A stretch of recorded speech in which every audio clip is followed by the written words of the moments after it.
الحمد لله رب العالمين والصلاة والسلام على رسوله النبي الكريم وعلى آله وأصحابه أجمعين. أما بعد، فأعوذ بالله من الشيطان الرجيم. بسم الله الرحمن الرحيم. اتل ما أوحي إليك من الكتاب وأقم الصلاة إن الصلاة تنهى عن الفحشاء والمنكر ولذكر الله أكبر والله يعلم ما تصنعون. صدق اللہ العظیم. محترم دوستوں، بزرگوں، اصل بات شروع کرنے سے پہلے ابھی جو ضروری بات ہے وہ پہلے میں بیان کرتا ہوں، پھر وقت ملا تو ہماری جو بات ادھوری ہے وہ انشاءاللہ پوری کروں گا. تو ضروری بات کیا ہے؟ آپ سب جانتے ہیں ابھی جو ہے جمعہ کی رات ہے، بہت مبارک رات ہے. رمضان المبارک کی پہلی جمعہ ہے. عام مہینوں میں رمضان کے علاوہ جمعہ کی راتوں میں اللہ دعا قبول فرماتے ہیں، تو رمضان میں کیسی دعا قبول ہوتی؟ ڈبل فضیلت، رمضان مہینے کی بھی اور جمعہ کی رات کی بھی. اس لیے یہ رات غفلت میں نہ جائے. ذرا خیال کر لینا، توجہ دینا. الحمدللہ ابھی تک کا وقت اللہ کے فضل سے برباد نہیں ہوا. مغرب سے جمعہ شروع، تو جیسے جمعہ شروع ہوئی الحمدللہ مغرب کی نماز کی توفیق دی اللہ نے، اور امید ہے کہ اوابین بھی پڑھی ہوگی. اوابین مت چھوڑو. ایسی فضیلت ہے رمضان تو کیا، عام دنوں میں بھی آدمی چھوڑنے کا جی نہ چاہے، ایسی فضیلت ہے اوابین. مغرب کے بعد 6 رکعت پڑھنی، اس میں 2 رکعت سنت بھی آ گئی، پھر 4 رکعت پڑھنی 2 کر کے اوابین کی نیت سے. پہلی 2 رکعت تو سنت کی نیت سے پڑھیں، پھر 4 رکعت 2 کر کے اوابین کی نیت سے پڑھیں. اللہ سنت بھی گنتا ہے اور اوپر سے 6 رکعت اوابین بھی شمار کرتا ہے. 12 سال کی عبادت کا مفت کا ثواب لکھا جاتا ہے. اور رمضان المبارک میں وہ سنت، وہ نفل فرض کے بعد تو کتنا ثواب، کتنا 70 میں ملٹیپلائی کر دو. میں اپنے حساب سے میں کہتا ہوں، یعنی 70 میں 70 میں 12 کو 840 ہوا. 12 سال کی عبادت نہیں، 840 سال عبادت کا ثواب. 6 رکعت 10 منٹ لگتی ہے، لیکن ہم غفلت میں رہتے ہیں. میں نے کہا تھا نا، سب سے بڑی جو بیماری ہے انسان کی وہ غفلت. غفلت میں آدمی بہت کچھ کھو دیتا ہے، مرنے کے بعد احساس خون کے آنسو آئے گا، کافی افسوس ہوتا۔ آج بھی تراویح میں آیا، یا حسرت علی ما فرطنا فیہا،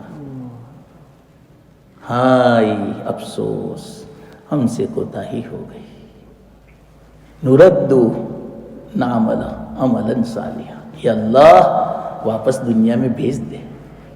اب احساس ہوا، اب کوتاہی نہیں کروں گا، اب میں نماز پڑھوں گا، اوابین پڑھوں گا، تلاوت کروں گا، مجھے بھیج دے۔ اللہ نہ کہے گا نہیں، اب نہیں، چانس گیا، قدر کرو۔ 1 مہینہ کم سے کم اللہ کی بارگاہ میں ہم 1 مہینہ تو پیش کر سکے، پورے 11 مہینے نہیں، پوری زندگی نہیں، ہر سال کا 1 مہینہ تو ہمارے لیے حجت بنے، دلیل بنے۔ انشاءاللہ اللہ والوں کی مشابہت ہو جائے گی۔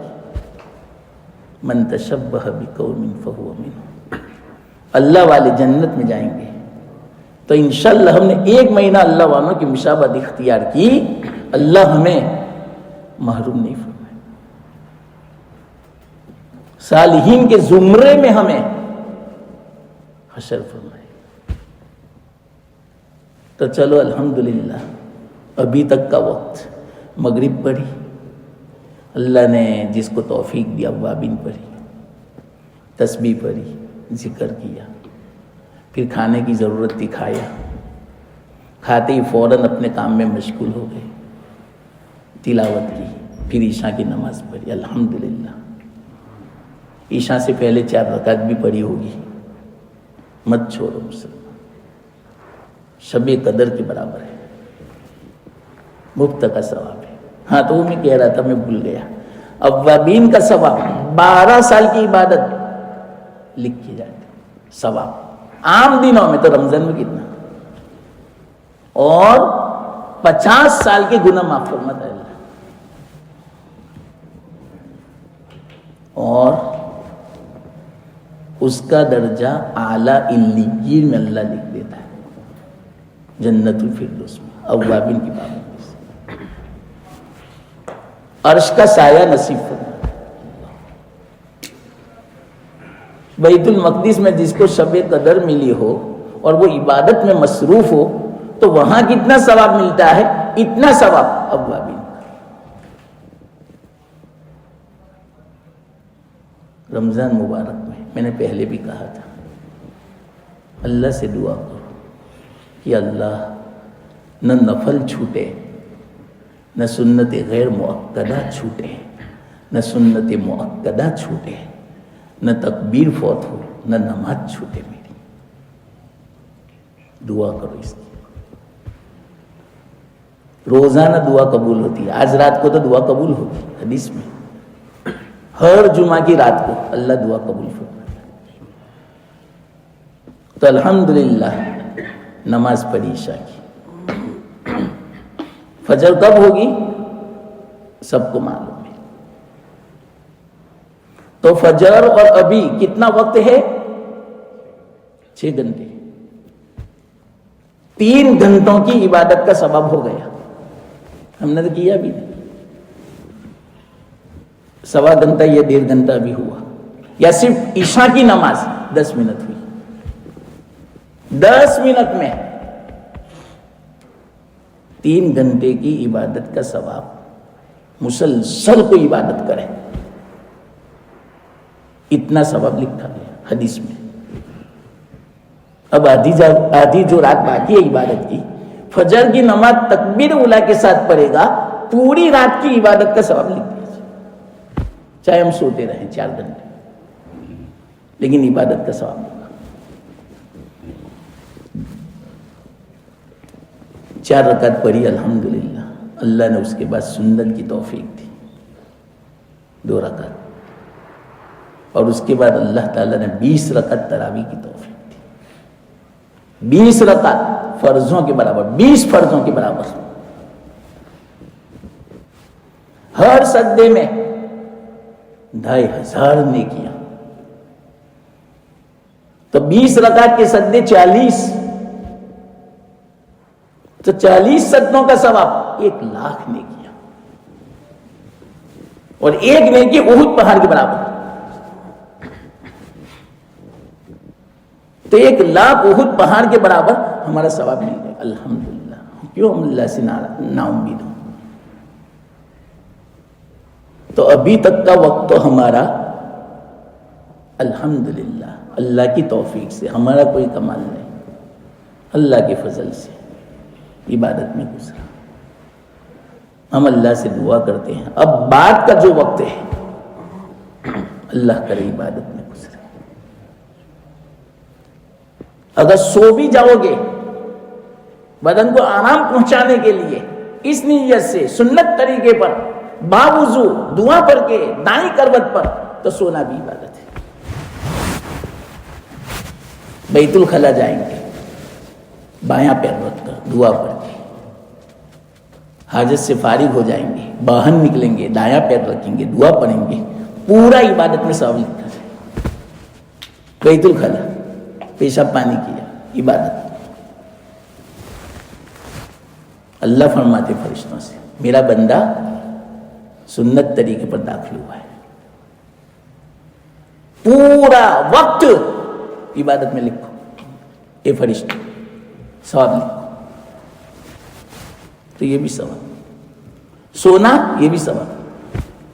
اور اس نیت سے سوئیں گے ہم، سحری میں اٹھنا، تہجد پڑھنی،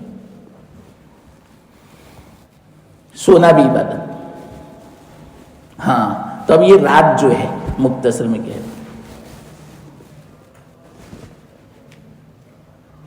اذا وقعت الواقعہ، سورہ واقعہ نہ پڑھیو مغرب بعد پڑھ لینا.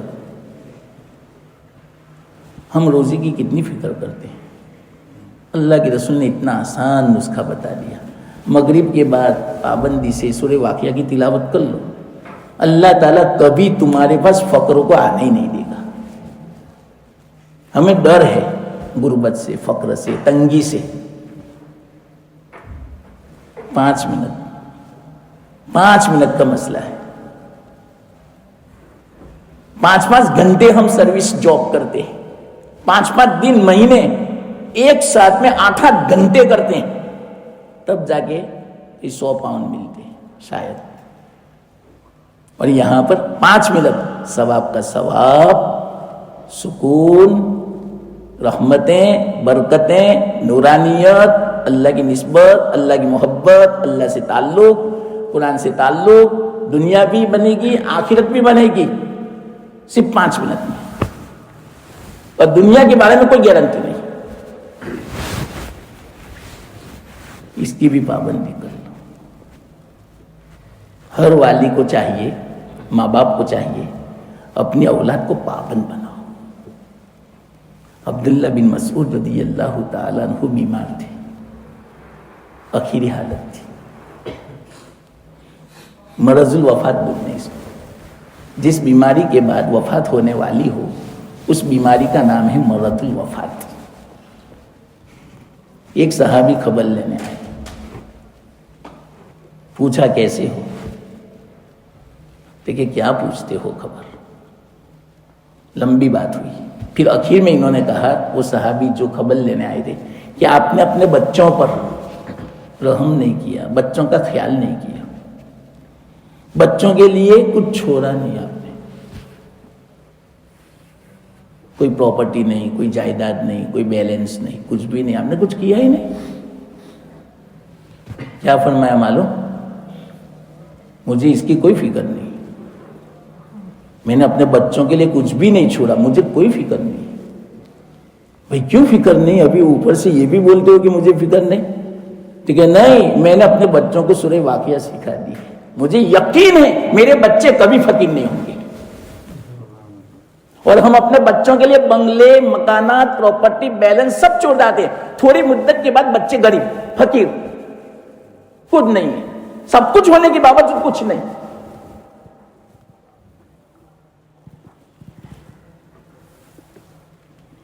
عمر بن عبدالعزیز رحمت اللہ علیہ آخری حالت تھی. وزراء خبر لینے آئے. وزراء نے کہا امیر المومنین آپ کیسے ہو؟ 11 بچے لڑکے 11 لڑکے تھے. بچوں کے لیے کچھ کیا ہی نہیں آپ نے. بادشاہ تھے آدھی دنیا کے. ہاں اتنا چھوڑا تھا پتہ آپ کو عمر بن عبدالعزیز نے. آپ کو ہنسی آئے گی, ہنسی آئے گی. 19 دینار بیوی کے لیے, جو عبد الملک بن مروان کی لڑکی تھی شہزادی, اتنے بڑے بادشاہ کی لڑکی, اور 11 سب کو مل کر 19 دینار تھے. کتنا حصے میں آیا بتاؤ؟ 2 دینار بھی مکمل آئے. بادشاہ تو وزیر جو تھے نا, انہوں نے کہا امیر المومنین آپ کیسے ہو؟ کیا کہا معلوم؟ بہترین بات کہی جو دل میں نقش کرنے جیسی بات ہے. فرمایا مجھے اس کی فکر نہیں کہ میں نے اپنے بچوں کے لیے کچھ چھوڑا نہیں, اس کی کوئی فکر نہیں. میری ذمہ داری تھی ایک کہ بچوں کو نیک بناؤ, بچوں کی صحیح تربیت کرو, وہ میں نے کر دی. میں نے اپنی ذمہ داری نبھانی. اب رہا دنیا کا مسئلہ, وہ اللہ نے اپنے ذمہ لیا, اس لیے مجھے کوئی فکر نہیں ہے. میرے ذمہ تھا وہ کر لیا. اب بعد کی جو بات ہے اللہ کی. کلام مجید کی آیت پڑھے وَهُوَ يَتَوَلَّى الصَّالِحِينَ, ابھی آئی تراویح میں 19ویں رکعت میں. روزانہ ایسی آیتیں آتی ہے الحمدللہ, اللہ کے فضل سے ایسی باتیں آتی ہے ذہن میں, لیکن کیا کر اتنا وقت نہیں ہوتا کہ میں سب باتیں آپ کو سمجھاؤں. ابھی یہ آیت آئی وَهُوَ يَتَوَلَّى الصَّالِحِينَ, زبردست آیت, اتنا مختصر ٹکڑا ہے بس. کیا مانا؟ اللہ ذمہ دار ہے, اللہ کفیل ہے نیک لوگوں کا, فاسقوں کا نہیں, گنہگاروں کا نہیں. ہاں ان کی جیسی زندگی ہو, اللہ کو پرواہ نہیں, اور نیک لوگوں کی پرواہ ہے, اللہ ان کو ضائع نہیں فرمائے. عمر بن عبدالعزیز نے فرمایا میرے ذمہ تھی تربیت, صالح بنانا, میں نے تربیت کر دی بچوں.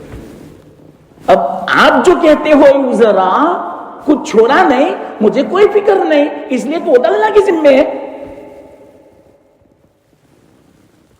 اللہ کفیل ہے, اللہ ذمہ دار ہے. کیا ہوا معلوم؟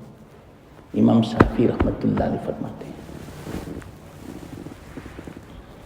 کہ ان کے مقابلے میں ایک ان کے بعد دوسرے بادشاہ ہے ہشام,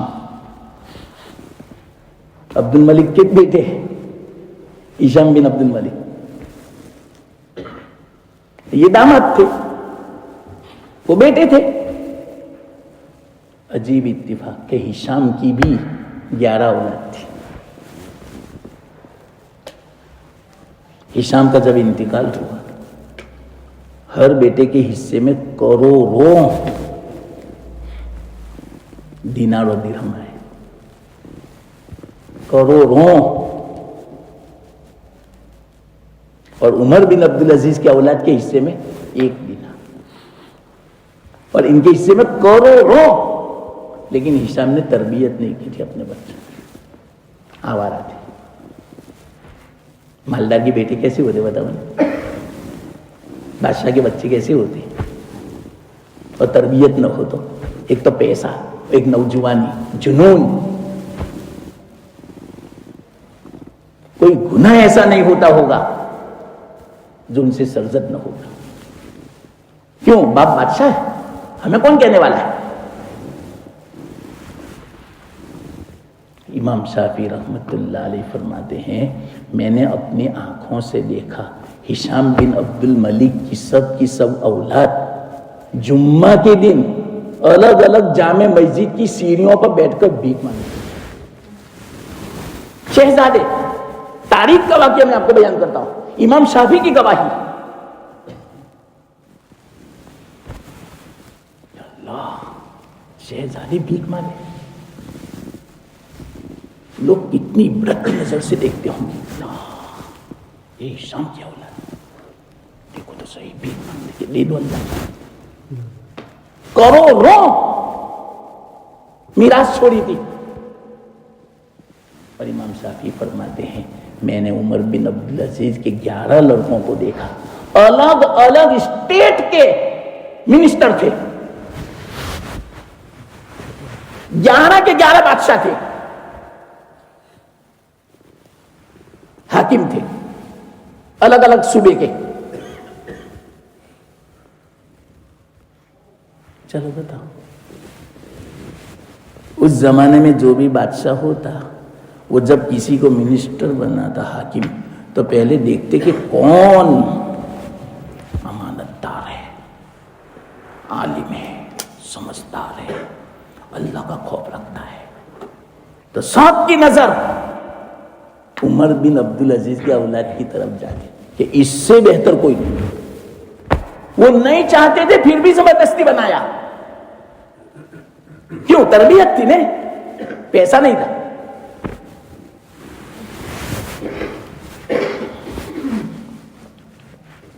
یہ وَهُوَ يَتَوَلَّى الصَّالِحِينَ۔ تو عبداللہ بن مسعود نے کیا فرمایا؟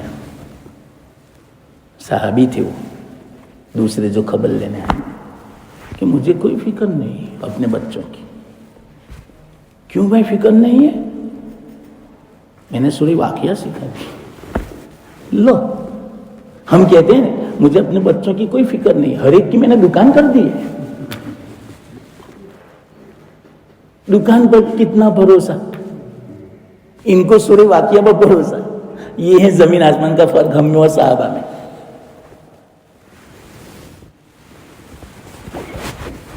ان کا ایمان یہاں تھا، ہمارا زبان پر ہے، دل میں نہیں ہے۔ یہ فرق ہے ہمارا صحابہ میں اور ہم میں،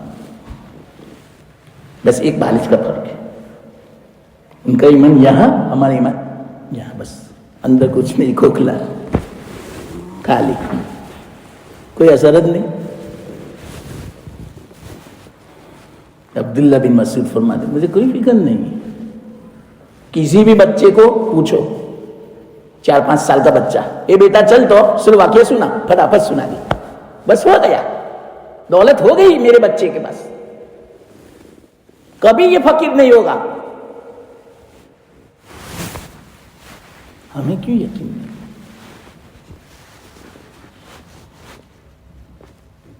پابندی چاہیے، ایسا نہیں کہ آج چلو بہت رمضان ہے، مولوی صاحب نے فضیلت سنائی، چلو پڑھ لو، بس ہو گئی، پڑھ لی مہینے کے لیے، ایسا نہیں۔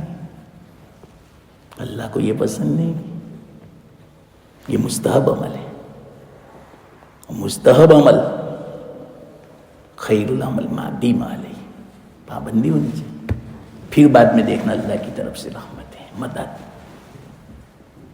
وہم و گمان میں نہیں ہوگا۔ تو سورہ واقعہ پڑھ لینا، الف لام میم سجدہ پڑھ لینا، تبارک پڑھ لینا۔ اللہ کے رسول صلی اللہ علیہ وسلم سوتے نہیں تھے کبھی بھی، اللہ کے رسول کو کیا ضرورت تھی؟ کبھی آپ سوچیں، اللہ کے رسول صلی اللہ علیہ وسلم کے بغیر تو جنت کا دروازہ کھلے گا نہیں۔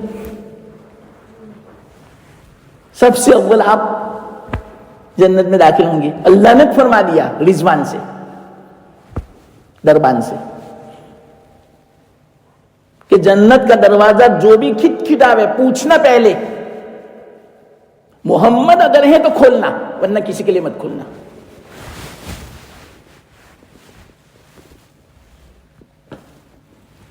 کل قیامت کے دن اللہ تعالی فیصلے سب ہو جائیں گے، حساب کتاب۔ اللہ کے رسول صلی اللہ علیہ وسلم چلیں گے جنتیوں کو لے کر، نوک کریں گے، کھٹکھٹائیں گے، اندر سے پوچھیں گے کون؟ یہ محمد؟ ہاں ہاں ہاں ہاں، اللہ نے فرمایا ہے کہ محمد کے لیے دروازہ کھلنا، اور کسی کے لیے نہیں۔ پھر دروازہ کھلنا، تو آپ کے لیے تو جنت ریزرو ہے، پہلے سے بک ہو چکی ہے، اور آپ کے لیے جو مقام اللہ تعالیٰ نے مقرر فرمایا ہے، اتنا اونچا مقام کسی نبی کے لیے نہیں، کسی فرشتے کے لیے نہیں، اس کے باوجود پابندی کے ساتھ آپ رات کو سونے سے پہلے الف لام میم سجدہ و تبارک پڑھتے تھے۔ اس سے پتا چلا ہمیں ضرورت نہیں، اللہ کے رسول کو ضرورت تھی۔ ذرا سوچو مسلمان، دل پہ لو نے۔ میں نے تو کہا اللہ کے رسول کو ضرورت نہیں تھی، لیکن وہ ضروری سمجھتے تھے، اور ہمیں ضروری ہے، ہم ضروری نہیں سمجھتے۔ کیسا الٹا ہو چکا ہے۔ پابندی کرو مسلمان، قسم کھا کے میں کہتا ہوں، مجھے یقین ہے اس بات پہ، اس لیے میں قسم کھاتا ہوں، مرنے کے بعد سب سے پہلی منزل قبر ہے۔ اتنی کٹھن منزل ہے مسلمان، یہ جو پار ہوئی نا تو سمجھو بعد والے مراحل آسان۔ یہ مرحلہ، یہ منزل اگر ناکام ہوئی ہے تو سمجھ لینا سب میں ناکام۔ حضرت عثمان رضی اللہ تعالیٰ عنہ جہنم کے عذاب سے اتنا نہیں ڈرتے تھے جتنا قبر پر جانے کے بعد زاروں قطار ہوتے تھے، اتنے آنسو نکلتے تھے، داڑھی مبارک تر ہو جاتی تھی۔ کسی نے پوچھا امیر المومنین آپ قبر کے پاس اتنا روتے ہیں، جہنم کے تذکرے پہ اتنا نہیں روتے؟ فرمایا یہ پہلی منزل ہے، یہ پاس تو آگے والی سب پاس۔ اگر یہاں اگر آدمی پکڑا گیا سمجھو کہ بس گیا۔ اس لیے میں روتا ہوں کہ اللہ اس منزل کو آسان کر دے۔ اب ذرا سوچو نے، تنہائی میں لائٹ بند کر کے کہ اندھیرا ہے، اسی طرح مجھے ایک مرتبہ سونا ہے قبر میں۔ یہاں تو تصور ہے کہ بازو میں بیوی ہے، وہاں نہیں ہوگی بیوی، کہو گے نا پھر بھی نہ زیادہ اکیلے سونا، بلکہ اس کی بات کرتے ہو گھر میں اگر لکھا ہے کتابوں میں شوہر کا انتقال ہوا ہے، اکیلا ہے کمرے میں، بیوی کی ہمت نہیں ہوگی اس کمرے میں جانے کی۔ اور ایک بات ضمناً کہہ دو، میت کو اکیلا نہیں چھوڑنا چاہیے، لیکن بہت افسوس، معاف فرمانا بات آ گئی اس لیے میں کہتا ہوں، یہاں تو کولڈ روم میں 3-3 4-4 دن رکھتے ہیں، حرام ہے، گناہ ہے۔ کیوں معلوم؟ بیچارے میت کو تو ابھی عذاب شروع بھی نہیں ہوا، ہم انسانوں نے، بیٹوں نے، گھر والوں نے عذاب دینا شروع کر دیا۔ آپ کو پتا ہے کولڈ یعنی برف، ابھی ہم فروزن میں بیٹھ جاؤ، چلو ڈیپ فریز میں سو جاؤ پوری رات، کیا ہوگا؟ ارے ہمیں جس طرح تکلیف ہوتی ہے مردے کو بھی تکلیف، بولتا نہیں بس اتنا۔ بیٹا خود اپنے ہاتھوں کولڈ روم میں رکھ دیتا ہے 3 دن، اوپر سے پیسہ بھی دیتا ہے۔ ہاں مجبوری وہ بات الگ ہے، سرکار کے وہ بات الگ ہے، لیکن آج کل تو کیسا ہے معلوم؟ میرا بیٹا امریکہ میں، انگلینڈ میں ہے، وہ آئے گا، اس نے منع کیا ابھی نماز مت پڑھنا، ابھی مت اپنانا میری ماں کو، میرے باپ کو، میں جب تک آنا جاؤں کولڈ روم میں رکھ دو۔ اللہ، ایک جگہ میں ترائی پڑھ رہا تھا پہلے، رمضان میں امی کا انتقال ہوا اور لڑکا یہاں وزٹ پر آیا ہوا تھا امریکہ، نیو یارک۔ تو میں نے پوچھا کہ لوگ بہت ہے، کیوں جلدی جنازہ، کب سے انتقال ہوا؟ تو کہ بیٹے نے فون کیا امریکہ سے کہ میں آ رہا ہوں، ابھی مت کرنا، مجھے ماں سے بہت محبت تھی۔ لو تو عذاب دینے کا، ماں سے محبت تھی تو تکلیف دینے کی، کولڈ روم میں رکھو۔ 2 دن کے بعد آیا. یا اللہ کیسی تکلیف ہوتی ہوگی. حدیث میں ہے میت کا اکرام کرو. آپ جلدی جلدی بھاگ بھی نہیں سکتے جنازہ لے کر. کیوں؟ میت کو تکلیف ہوتی ہے. بہت گرم پانی بھی مت ڈالو, میت کو تکلیف ہوتی ہے. ٹھنڈا پانی بھی مت ڈالو, میت کو تکلیف ہوتی ہے. صرف اتنا کیوں بولتا نہیں؟ ہم تو برف بنا دیتے ہیں, برف. یہ بھی ایک عذاب ہے, جہنم میں ہے. ایک عذاب کافروں کو صرف آگ کا ہوگا, ایک عذاب صرف برف کا ہوگا. تو ابھی سے ہم نے تو اپنے ماں باپ کو عذاب شروع کر دیا. کولڈ روم میں جب رکھے, بیوی سے کہہ رہا جاؤ نا اپنے شوہر کے پاس بیٹھو اندر میں اکیلے. نا کیسی بات کرتے نا باپ, کیسے میں جاؤں؟ لو یہیں سے دور تو قبر میں کوئی جاوے؟ مسلمانوں خیال کر لو قبر کا, اکیلے سونا. خود اولاد منو مٹی باپ کے اوپر ڈالے گا, چھپا دے گا. بلکہ گھر والے کی جلدی اٹھاؤ جنازہ, جلدی یہاں سے قبرستان روانہ کرو. مکان بنا دیا نہیں اس نے, آپ کے لیے کتنی پراپرٹی چھوڑی نہ وہ سب کیا ہوگا, اب جاؤ بس مر گیا قبر کے حوالے. کوئی نہیں ساتھ دیکھا. مسلمانوں کیا ہوگا قبر میں؟ یہاں کچھ کیا ہوگا وہی ساتھ میں آئے گا. حدیث میں ہے یہ بات کہ جب آدمی مرتا ہے 3 چیزیں ساتھ میں چلتی ہے, 2 چیزیں واپس آ جاتی ہے, 1 چیز ساتھ میں رہتی ہے. کون 3 چیزیں؟ گھر والے اور اس کا مال سامان اور اس کا عمل. گھر والے کب تک رہتے ہیں؟ قبر تک. مال سامان کب تک رہتا ہے؟ بعض کتابوں میں لکھا ہے کہ مال سامان کیوں کہا؟ وہ اس زمانے میں یہ رسم تھی کہ اس کا جتنا پیسہ سب کچھ ہوتا ہے نا قبر تک لے آتے تھے, پھر واپس لے جاتے تھے. یہ لکھا ہے. اس لیے فرمایا اللہ کے رسول صلی اللہ علیہ وسلم نے کہ مال سامان بھی آتا ہے, گھر والے بھی آتے ہیں, لیکن یہ دونوں واپس چلے جاتے, صرف عمل باقی رہتا ہے ساتھ میں. عمل کر لو, عمل کر لو. قسم کھا کے میں کہتا ہوں سب بھول جائیں گے. یہ بیوی بھی بہت روتی تھی نا, آج 3 دن کے بعد رونا بھی چلا جائے گا اس کا. بلکہ ایک جگہ پر میں نے تو دیکھا تھا, مجھے اتنا افسوس ہوا. وینکوور میں گیا تھا الحمدللہ, تو ایک آدمی کا انتقال ہوا. مجھے کہا کہ مولانا آپ آؤ نے دعا کرانی ہے. کوئی حرج کی بات نہیں. گیا, دعا کر کے باہر نکلا, گاڑی میں بیٹھا. بعض عورتیں بھی باہر نکلی. میں نے کہا یہ کون ہو رہا؟ ٹھیک ہے, جس شوہر کا انتقال ہے اس کی بیوی ہے. کیا بات کرتے ہو؟ باہر نکلے اور کچھ اثر بھی نہیں, غم. مجھے اتنا افسوس ہوا. دوسرے ہی دن باہر. 4 مہینے 10 دن تک اندر رہنے کا. تو یہ حال ہے گھر والوں کا. کوئی ساتھ نہیں آئے گا. مسلمان کوئی ساتھ نہیں آئے گا. بچے بھی آتے ہی فوراً یہ تیرا یہ میرا, بس اسی میں رہیں گے. بہنیں آئے گی, تیرا خود نہیں جا, یہ سب ہمارا, سب حرام. کوئی ساتھ نہیں. سمجھو مسلمانوں, معلوم نہیں میں دل سے کہتا ہوں یا صرف زبان سے کہتا ہوں, اثر ہوتا ہے یا نہیں پتہ نہیں مجھے. اللہ کرے اخلاص سے میں کہتا ہوں, آپ کے دل میں اثر کر جائے. قسم کھا کے میں کہتا ہوں کوئی چیز کام نہیں آئے گی. سمجھ لو, دنیا کی زندگی 70 سال ہو 80 سال ہو, 5 منٹ ہے. آخرت کے 1 دن کے مقابلے میں 50,000 سال کے برابر 1 دن ہے وہاں پر. تو یہاں کے 100 سال کی عمر 5 منٹ ہوئی.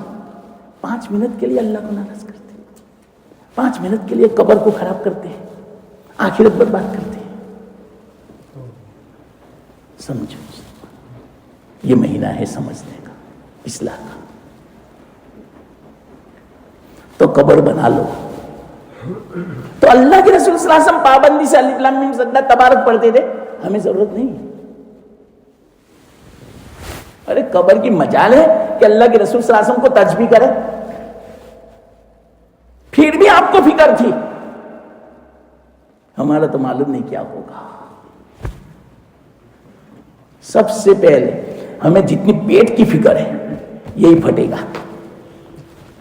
لو فکر کرو پیٹ کی, یہ پھٹے گا سب سے پہلے, کیڑے نکلیں گے. اگر قبر جو کھل جاوے نا, پورا قبرستان بدبو سے بھر جاوے. انسان جتنا اشرف ہے لیکن یہ جب بگڑتا ہے پھٹتا ہے, اس کی اتنی بدبو ہے دنیا میں اس سے زیادہ بدبو کسی چیز کی نہیں. یہ تو اچھا ہوا کہ اللہ نے حکم دیا کہ زمین میں دفنا دو, زمین سب چھپا لیتی ہے. احسان مانو زمین کا. تو جس کے ہم فکر کرتے ہیں وہی سب سے پہلے پھٹے گا. ارے پیٹ کی فکر کرنے کے بجائے دل کی فکر کرو. میرا دل بن جاوے, میرے دل میں اللہ آ جاوے, میرے دل میں ایمان آ جاوے, میرا دل یقین والا بن جاوے, میرے دل میں کلام مجید کی محبت آ جاوے. تو فرمایا جو الف لام میم سجدہ تبارک کی پابندی کرتا ہے, اللہ تعالی عذاب قبر سے اس کی حفاظت فرما لیتے. یہی تو چاہیے ہمیں. اب جس کو بچنا ہے عذاب سے, آج سے پابندی شروع کر دو. بلکہ اللہ کے رسول نے تو فرمایا میں یوں چاہتا ہوں ہر مومن کے دل میں تبارک سورہ ملک کی 30 آیتیں ہیں, محفوظ ہو جاوے, یاد ہو جاوے. تو اللہ کے رسول صلی اللہ علیہ وسلم کی تمنا پوری نہیں کرنی ہے. میرے مسلمان بھائی, آپ مجھ سے محبت کرتے ہیں اس لیے میں آپ سے پوچھتا ہوں. باپ کی ایک خواہش ہے کہ بیٹا میں یوں چاہتا ہوں کہ تو تھوڑا پڑھ لے. بیٹا پڑھ لے نہیں, بیٹا پڑھ لے نہیں. بیٹا اگر فرما بردار کیا بیٹا, باپ والد صاحب آپ کی خواہش ہے, خواہش پوری کروں گا. باپ سے زیادہ احسان, ماں سے زیادہ احسان, پوری دنیا سے زیادہ احسان ہمارے آقا کا ہے. اللہ کے رسول صلی اللہ علیہ وسلم کی خواہش ہے کہ میں یوں چاہتا ہوں ہر مومن کے دل میں سورہ ملک تبارک محفوظ ہو. کیوں معلوم تمنا کی کہ میرا امتی عذاب قبر سے بچ جائے. لو ہمارا فائدہ ہے. بولو یاد کرو گے؟ آئندہ رمضان کو ہر ایک کو یاد ہونی چاہیے. آپ کو پتا ہے 30 آیتیں ہیں کتنی؟ روزانہ ایک آیت یاد کرے تو 30 دن میں تو ہو جائے. ایک کل آیت یاد کرو بس, میں زیادہ نہیں کہتا. 30 آیتیں ہیں. چلو ایک بھی نہیں یاد ہوتی, آدھی یاد کرو تو 2 مہینے میں تو ہو جائے گی نا. جب تک یاد نہ ہو وہاں تک اندر دیکھ کر پڑھو. میں کیوں منہ پہ کہتا ہوں معلوم؟ اللہ کے رسول نے اس لیے منہ پہ فرمایا, علماء نے فرمایا یہ صورت ایسی ہے کہ بعض مرتبہ رستے میں ہیں, سفر میں ہیں, قرآن ساتھ میں نہیں ہے تو پڑھ نہیں سکتے. اگر منہ پہ ہوگی تو چلتے چلتے بھی پڑھ لے گا. بلکہ میں صحیح کہتا ہوں, آپ یہاں سے عشاء کی نماز پڑھ کے گھر جاؤ گے نا تو گھر پہنچنے تک میں تو آپ سورہ ملک کی تلاوت پوری کر لو گے. کتنا آسان. باتیں مت کرو, چلتے چلتے پڑھ لو. معمولات پہلے پورا کر لو, پھر باتیں کرو. باتوں کے لیے پوری زندگی ہے, پورے 11 مہینے ہیں. رمضان مبارک میں کم باتیں کرو اللہ کے واسطے. ذکر زیادہ کرو, تلاوت زیادہ کرو. تو تبارک کی تلاوت کرو, الف لام میم سجدہ کی تلاوت کرو. اللہ عذاب قبر سے بچا دے گا. حدیث میں آتا ہے, اللہ کے رسول نے فرمایا کہ جب عذاب آتا ہے سر کی طرف سے تو تبارک کی صورت سر میں آ جاتی. اے عذاب, خبردار اس کو تو نے عذاب دیا تو یہ میری پابندی کرتا تھا تلاوت کا, میں نہیں عذاب دینے دوں گی. پیر کے پاس آئی, فوراً یہ صورت پیروں کے پاس آ جائے گی. کیوں آئی؟ یہاں پر عذاب دینا ہے. یہ گنہگار بندہ، میں نہیں عذاب دینے دوں گی. یہ پابند تھا سورہ ملک کی تلاوت کا. اخیر میں حدیث میں آتا ہے کتے کی شکل میں وہ عذاب باہر نکل جاتا ہے قبر کے باہر، اور ہاتھ میں ہتھوڑا ہوتا ہے اور بھاگ جاتا ہے. کسی نے دیکھا بھی یہ کیا ہے، تو اس نے یوں کہا کتے نے میں عذاب تھا اس میت کے لیے، لیکن سورہ ملک تبارک نے مجھے عذاب نہیں دینے دیا، مجھے نکال دیا قبر میں سے، تو میں عذاب ہوں. پھر اوجھل ہو جاتا ہے. اب بتاؤ کیسی خوشی ہوگی اس وقت. کتنی دیر لگتی ہے؟ 3 منٹ لگتی ہے تبارک پڑھنے. رمضان مبارک ہم غافل ہیں اس سے. الف لام میم سجدہ پڑھو 3 منٹ 4 منٹ. حدیث میں آتا ہے جمعہ کی رات کو جو سورہ دخان کی تلاوت کرتا ہے اللہ اس کی مغفرت. 3 منٹ 25ویں پارے میں اللہ اس کو جنت میں گھر عنایت فرمائے گا. اللہ کل قیامت کے دن حورے عین سے شادی کرا دے گا. سورہ دخان 3 منٹ کا سوال ہے. 3 فضیلتیں جمعہ کی رات. حدیث میں آتا ہے جمعہ کی رات کو جو سورہ یاسین کی تلاوت کرتا ہے اللہ اس کی مغفرت کرا دیتا ہے. ہر ہفتے مغفرت کرا لو. حدیث میں آتا ہے سورہ کہف کی تلاوت کر لو رات کو، ابھی سے لے کر آئندہ جمعہ اور اس کے بعد کے 3 دن 10 دنوں کے گناہ کو معاف سورہ کہف کی تلاوت کی بنا پر. اور جہاں سے ہم نے تلاوت کی وہاں سے نور ہوگا آسمان تک، اور ایک روایت میں وہاں سے نور ہوگا بیت اللہ تک. اور فرمایا جو سورہ کہف کی تلاوت کرتا ہے اللہ آئندہ جمعہ تک اس کے ایمان کی حفاظت کرے گا. اللہ آج کل تو بہت ضرورت ہے ایمان کی حفاظت کی. اور فرمایا اللہ کے رسول نے جو سورہ کہف کی تلاوت کرتا ہے اللہ اس کے دل کو نورانی بنا دیتا ہے. نورانی کا مطلب کیا؟ اللہ اس کو نیک عمل کی توفیق دے گا. حدیث میں آتا ہے اللہ کے رسول نے فرمایا جو سورہ کہف کی تلاوت کرتا ہے اللہ تعالیٰ اس کو درد سے حفاظت فرما لیتا ہے. اللہ تعالیٰ اس کو ذات الجم نیمونیا سے حفاظت فرماتے ہیں. اللہ تعالیٰ اس کو برس کی بیماری جذام کی بیماری سے اللہ حفاظت فرماتا ہے. اللہ تعالیٰ پیٹ کے زخم سے یعنی السر سے اللہ تعالیٰ حفاظت فرما لیتا ہے. کتنی بے حقی کی روایت ہے سنن بیہقی سورہ کہف. اور آگے فرمایا سب سے بڑا فائدہ سورہ کہف پڑھنے کا اللہ دجال سے بچانے کا. آج کل دجالی فتنے پوری دنیا میں، اسرائیل، امریکہ، یورپ، دجال دھوکہ دیتے ہیں. اور سب سے بڑا دجال آنے والا ہے کہ انہی کا میدان ہموار کر رہے ہیں یہ لوگ. یہ جو فلسطین میں لڑائی جو چل رہی ہے نا یہ تو حدیث میں اشارے ہیں سب. یہ دجال کے لیے زمین ہموار کر فیلڈ بنا رہے ہیں تاکہ اس کے لیے آنا آسان. تیاری اب کس وقت آ جاوے کہہ نہیں سکتے. حضرت مہدی کا انتظار کرو بس.